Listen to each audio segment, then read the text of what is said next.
Bonjour, je suis Sébastien, maître composteur au SICTOM de la communauté de communes du Haut-Béarn.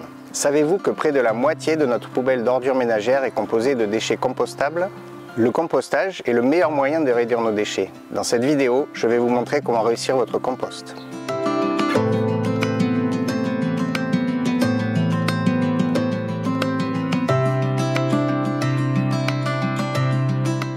Monter son composteur, c'est facile, pas besoin d'outils.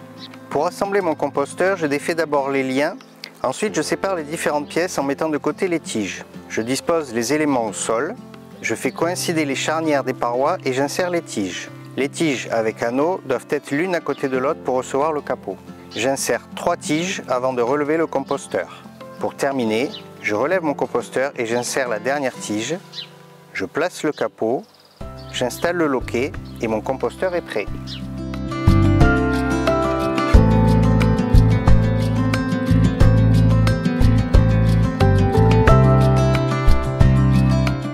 J'installe mon composteur sur un sol plat, pas trop éloigné de la maison, sinon vous risquez de l'oublier, sous un arbre ou à mi-ombre. Je prévois suffisamment d'espace pour pouvoir circuler autour. Avant de faire mes premiers apports, je dépose une couche de structurant dans le fond.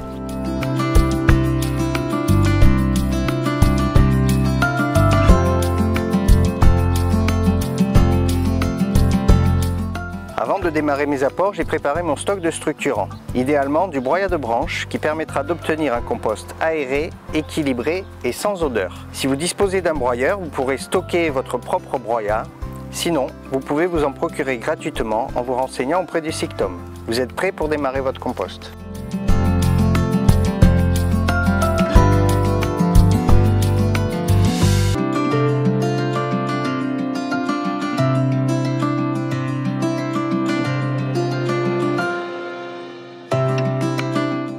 Tous les déchets organiques sont compostables à condition de respecter quelques gestes simples. J'ai déposé dans ce bioseau les déchets alimentaires issus de la cuisine en prenant soin de les découper en petits morceaux. Plus les morceaux sont petits, plus ils se dégraderont rapidement. Ce sont tous les restes de préparation de repas comme les épluchures de fruits et légumes, y compris les agrumes. On peut aussi déposer les restes de repas, plats en sauce, laitage, viande, poisson, coquilles d'œufs, de noix, marc de café, etc. Tous les biodéchets peuvent être compostés. Il faut simplement bien enfouir, par exemple la viande, pour éviter les désagréments, notamment les odeurs. Évidemment, si je verse le contenu de mon bioseau sans rien faire d'autre, le compostage ne sera pas efficace et il y aura forcément des mauvaises odeurs et la présence de moucherons, ce qui peut vite décourager. Pour éviter ça et avoir un compostage efficace, il faut absolument équilibrer les apports, c'est-à-dire lorsque je verse mon bioseau, à l'aide d'un outil, par exemple une fourche, je mélange en surface et je recouvre de structurants en proportion égale. Pour un bioseau de déchets organiques, je recouvre avec un bioseau de structurants. Ici, et c'est l'idéal, j'utilise du broyat de branches, mais si vous n'en avez pas sous la main, vous pouvez utiliser aussi des feuilles mortes. Dans tous les cas, il est essentiel d'avoir un stock de structurants à proximité de votre composteur.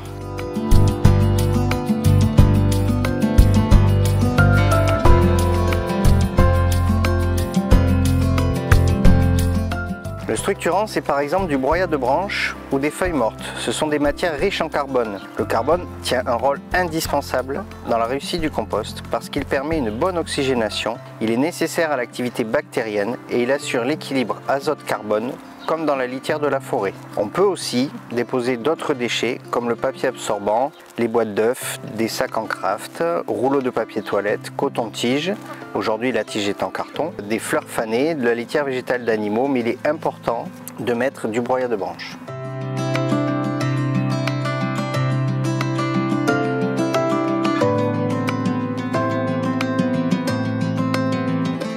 En priorité, on peut citer les sacs dits biodégradables. Ce sont des sacs qui sont composés à 50% de plastique. Les cendres, puisque ce sont des matières minérales.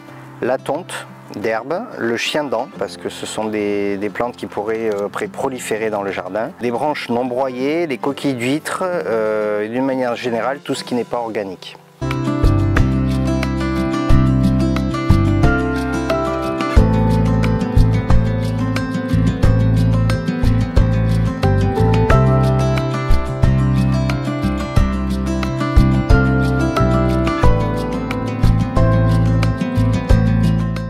composteur est plein, mais le compost n'est pas encore prêt, il va devoir passer par une phase de maturation. Je vais alimenter mon composteur pendant plusieurs mois, une dizaine de mois environ pour une famille de 4 personnes. Toujours en pensant à équilibrer les apports entre mes déchets de cuisine et le structurant. Pendant cette période, je vais brasser régulièrement et contrôler l'humidité. Si le compost paraît trop sec, ce qui peut arriver en été, on l'arrose légèrement, de préférence à l'eau de pluie. S'il paraît trop humide, il faut à ce moment-là le brasser en surface et ajouter du structurant. Lorsque le composteur est plein, vous pourrez l'ouvrir entièrement, basculer la totalité du contenu, soit en tas directement au sol ou dans un contenant, par exemple des palettes, un silo en grillage ou un autre bac. C'est la seconde étape du compostage qu'on appelle la phase de maturation. Le retournement permet une réoxygénation du compost et accélère le processus de transformation. Le compostage se fait donc en 2 phases. 1. La phase d'apport. 2. La phase de maturation.